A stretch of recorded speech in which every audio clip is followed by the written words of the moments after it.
Rose Schneiderman was an American socialist and feminist, and one of the most prominent women labor union leaders. As a member of the New York Women's Trade Union League, she drew attention to unsafe workplace conditions. Following the Triangle Shirtwaist Factory fire of 1911, and helped to pass the New York State referendum of 1917 that gave women the right to vote. Schneiderman is credited with coining the phrase "bread and roses" to indicate a worker's right to something higher than subsistence living. This was later used as the title of a poem and set to music. Early years. Rose Schneiderman was born Rachel Schneiderman on April 6, 1882, the first of 4 children of a religious Jewish family, in the village of Soing, 14 kilometers north of Chelm, Russian Poland.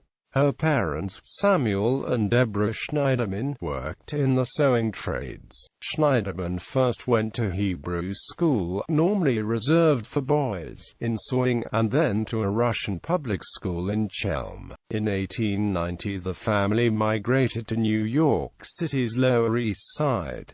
Schneiderman's father died in the winter of 1892, leaving the family in poverty. Her mother worked as a seamstress trying to keep the family together, but the financial strain forced her to put her children in a Jewish orphanage for some time. Schneiderman left school in 1895 after the 6th grade. Although she would have liked to continue her education, she went to work, starting as a cashier in a department store and then in 1898 as a lining stitcher in a cap factory in the Lower East Side. In 1902 she and the rest of her family moved briefly to Montreal, where she developed an interest in both radical politics and trade unionism. Career. She returned to New York in 1903 and, with a partner worker, started organizing the women in her factory. When they applied for a charter to the United Cloth Hat and Cap Makers Union, the union told them to come back after they had succeeded in organizing 25 women. They did that within days, and the union then chartered its first women's local.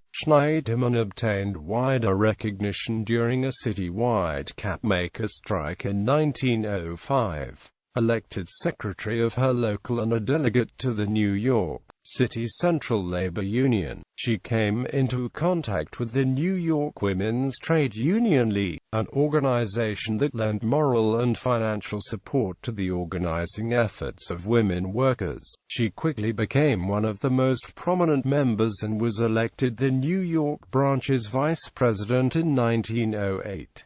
She left the factory to work for the League, attending school with a stipend provided by one of the League's wealthy supporters. She was an active participant in the uprising of the 20,000, the massive strike of shirtwaist workers in New York City led by the International Ladies Garment Workers Union in 1909.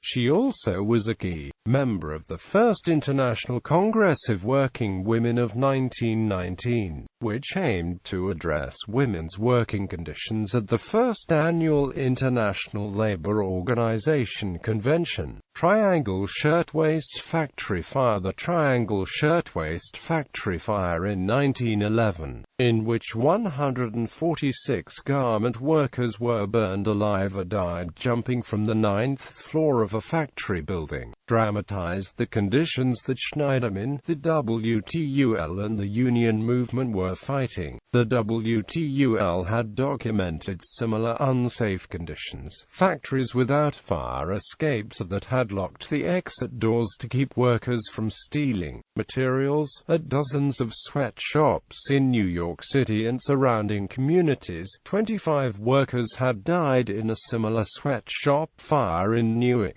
New Jersey shortly before the Triangle disaster. Schneiderman expressed her anger at the memorial meeting held in the Metropolitan Opera House on April 2, 1911 to an audience largely made up of the well-heeled members of the WTUL. I would be a traitor to these poor burned bodies if I came here to talk good fellowship. We have tried you good people of the public, and we have found you wanting. The old Inquisition had its rack and its thumbscrews and its instruments of torture with iron teeth. We know what these things are today. The iron teeth are our necessities, the thumbscrews of the high-powered and swift machinery close to which we must work, and the rack is here in the fire trap structures that will destroy us the minute they catch on fire. This is not the first time girls have been burned alive in the city. Every week I must learn of the untimely death of one of my sister workers. Every year thousands of us are maimed. The life of men and women is so cheap and property is so sacred. There are so many of us for one job, it matters little if 146 of us are burned to death. We have tried you citizens, we are trying you now, and you have a couple of dollars for the sorrowing mothers, brothers and sisters by way of a charity gift. But every time the workers come out in the only way they know to protest against conditions which are unbearable, the strong hand of the law is allowed to press down heavily upon us. Public officials have only words of warning to us, warning that we must be intensely peaceable, and they have the workhouse just back of all the warnings. The strong hand of the law beats us back when we rise into the conditions that make life unbearable. I can't talk fellowship to you who are gathered here. Too much blood has been spilled. I know from my experience it is up to the working people to save themselves. The only way they can save themselves is by a strong working class movement. Despite her harsh words, Schneiderman continued working in the WTUL as an organizer, returning to it after a frustrating year on the staff of the male-dominated ILGWU. She subsequently became president of its New York branch, then its national president for more than 20 years until it disbanded in 1950. In 1920, Schneiderman ran for the United States Senate as the candidate of the New York State Labor Party, receiving 15,086 votes and finishing behind prohibitionist L.A. Bull and socialist Jacob Pankin. Her platform had called for the construction of non-profit housing for workers, improved neighborhood schools, publicly owned power utilities and staple food markets, and state-funded health and unemployment insurance for all Americans. Schneiderman was a founding member of the American Civil Liberties Union, and became friends with Eleanor Roosevelt and her husband, Franklin D. Roosevelt. In 1926, she was elected president of the National WTUL, a post she retained until her retirement. In 1933, she was the only woman to be appointed on the National Recovery Administration's Labor Advisory Board by President Roosevelt, and was a member of Roosevelt's Brain Trust during that decade. From 1937 to 1944 she was Secretary of Labor for New York State, and campaigned for the extension of Social Security to domestic workers and for equal pay for female workers. During the late 1930s and early 1940s, she was involved in efforts to rescue European Jews, but could only rescue a small number. Albert Einstein wrote her, "It must be a source of deep gratification to you to be making so important a contribution to rescuing our persecuted fellow Jews from their calamitous peril and leading them toward a better future." Women's suffrage. Schneiderman was an active feminist, campaigning for women's suffrage as a member of the National American Woman Suffrage Association. She saw suffrage as part and parcel of her fight for economic rights. When a state legislator warned in 1912 that get women into the arena of politics with its alliances and distressing contests, the delicacy is gone, the charm is gone, and you emasculize women, Schneiderman replied. We have women working in the foundries, stripped to the waist, if you please, because of the heat. Yet the senator says nothing about these women losing the charm.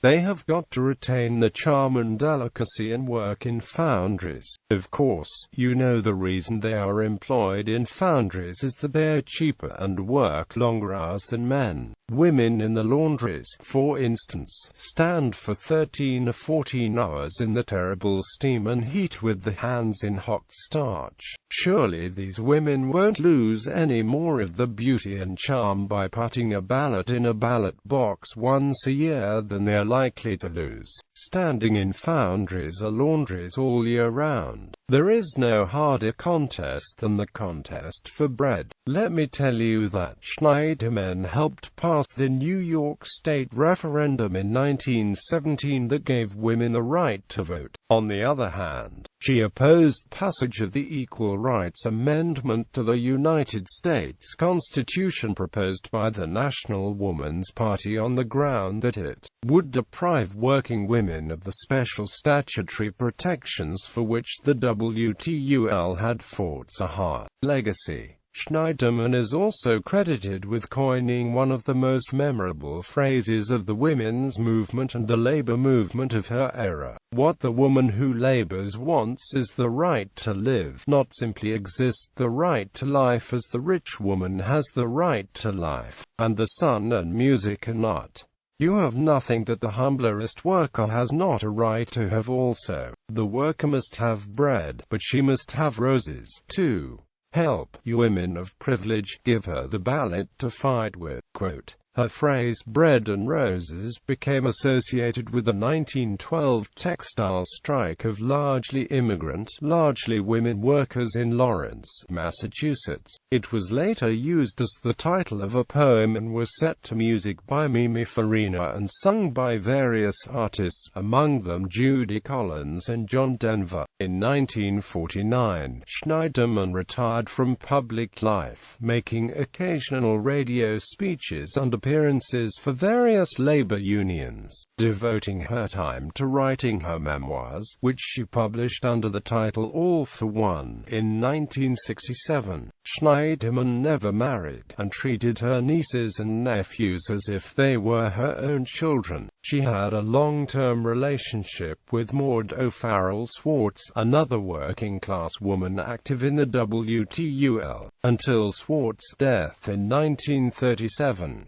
Rose Schneiderman died in New York City on August 11, 1972, at age 90. In March 2011, almost 100 years to the day after the Triangle Shirtwaist Factory fire, Maine's Republican Governor Paul LePage, who was inaugurated in January of the same year, has had a 3-year-old 36-foot-wide mural with scenes of Maine workers on the Department of Labor's building in Augusta removed and brought to a secret location. The mural has 11 panels, and has also a picture showing Rose Schneiderman, although she had never lived or worked in Maine. According to the New York Times, LePage has also ordered that the Labor Department's 7 conference rooms be renamed. One is named after C.E. Cesar Chavez, the farm workers' leader, one after Rose Schneiderman, a leader of the New York Women's Trade Union League a century ago, and one after Frances Perkins,